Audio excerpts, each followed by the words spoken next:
എമ്പുരാന്റെ വരവ് കാത്ത് മലയാളികൾ. ലൂസിഫറിലെ കണ്ണുകളുടെ രഹസ്യം പറഞ്ഞ് മുരളി ഗോപി. എമ്പുരാന്റെ ഗുജറാത്ത് ഷെഡ്യൂളാണ് ഇപ്പോൾ നടന്നുകൊണ്ടിരിക്കുന്നതെന്നാണ് വിവരം. 15ാമത്തെ വയസ്സിൽ ഇവിടെ നിന്ന് കാണാതായ നീ പിന്നെയുള്ള 26 വർഷങ്ങൾ എവിടെയായിരുന്നു? ഒട്ടനവധി സിനിമകളാണ് മലയാളത്തിൽ ഇനി റിലീസിനൊരുങ്ങുന്നത്. പലതും ഷൂട്ടിംഗ് പുരോഗമിക്കുന്ന ചിത്രങ്ങളാണ്. അക്കൂട്ടത്തിൽ ഏവരും ഒന്നടങ്കം കാത്തിരിക്കുന്ന ഒരു സിനിമയുണ്ട്, എമ്പുരാൻ.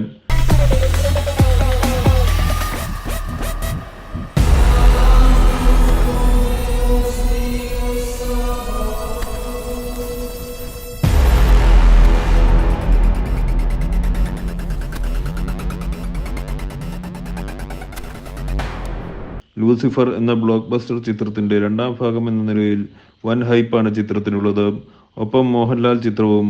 എമ്പുരാന്റെ ഷൂട്ടിംഗ് പുരോഗമിക്കുന്നതിനിടെ ലൂസിഫറിനെ കുറിച്ച് തിരക്കഥാകൃത്തും നടനുമായ മുരളി ഗോപി പറഞ്ഞ കാര്യങ്ങൾ ശ്രദ്ധ നേടുകയാണ്. ചില കഥകൾ തീരുന്ന ഇടം, അവസാനിച്ചു എന്ന് തോന്നുന്ന ഇടം, ഇരുട്ട് മാറി വെളിച്ചം പരന്നുവെന്ന് ലോകം പറഞ്ഞു പഠിപ്പിച്ച ഇടം. ലൂസിഫറിലെ കണ്ണുകൾ ഇലുമിനാറ്റിയുടെയൊക്കെ റിഫ്ലക്ഷനാണെന്നാണ് മുരളി ഗോപി പറഞ്ഞത്. ഫിൽമി ബീറ്റിനോടായിരുന്നു നടന്റെ പ്രതികരണം. കണ്ണിമ വെട്ടാതെ കരുതിയിരിക്കുക, അവിടെയാണ് ഇതിഹാസങ്ങൾ ജനിക്കുന്നത്, സത്യത്തിന്റെ ഒളിത്താവളം. യഥാർത്ഥ അഭിനയം നടക്കുന്നത് കണ്ണുകളിലാണ്. ആക്ടിങ്ങിന്റെ പ്രധാനപ്പെട്ട ഒരു കേന്ദ്രവും കണ്ണുകളാണ്. ഇന്റേണലി ഒരാൾ ഒരു കാര്യം ഫീൽ ചെയ്യുമ്പോഴാണല്ലോ പെർഫോമൻസിൽ അത് വരുന്നത്. Abram Qureshi Abram.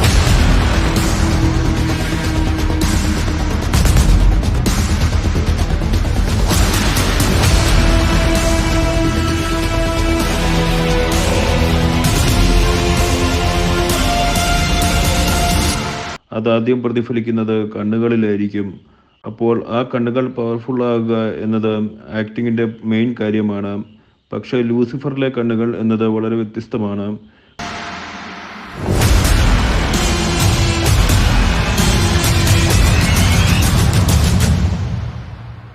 കണ്ണുകൾ അതിൻ്റെ ഒരു മേജർ മോട്ടീവാണ്. അതായത് ലൂസിഫർ എന്ന തീമിൻ്റെ ഇലുമിനാറ്റിയുടെയൊക്കെ റിഫ്ലക്ഷൻ ഉള്ളൊരു സംഭവമാണ്.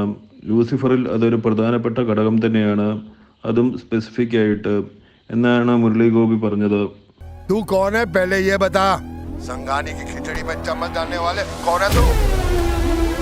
ओसामा का बेटा है, कबूगा है, दाऊद है, कौन है तू बोल? Abram Qureshi Abram. അതേസമയം എമ്പുരാന്റെ ഗുജറാത്ത് ഷെഡ്യൂളാണ് ഇപ്പോൾ നടന്നുകൊണ്ടിരിക്കുന്നതെന്നാണ് വിവരം. ഇവിടുത്തെ ഷൂട്ടിംഗ് കഴിഞ്ഞാൽ ദുബായിലാകും ചിത്രീകരണം നടക്കുക.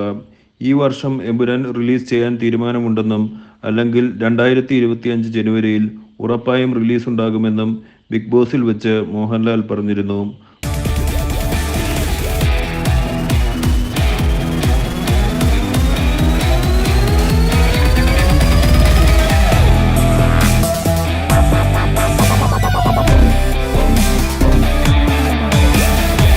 മുരളി ഗോപി തിരക്കഥ ഒരുക്കുന്ന ചിത്രത്തിന്റെ ഛായാഗ്രാഹകൻ സുജിത് വാസുദേവാണ്. ലൂസിഫറിൽ ഉണ്ടായിരുന്ന പ്രധാന താരങ്ങളെല്ലാവരും എമ്പുരാനിലും ഉണ്ടാകുമെന്നാണ് വിവരം.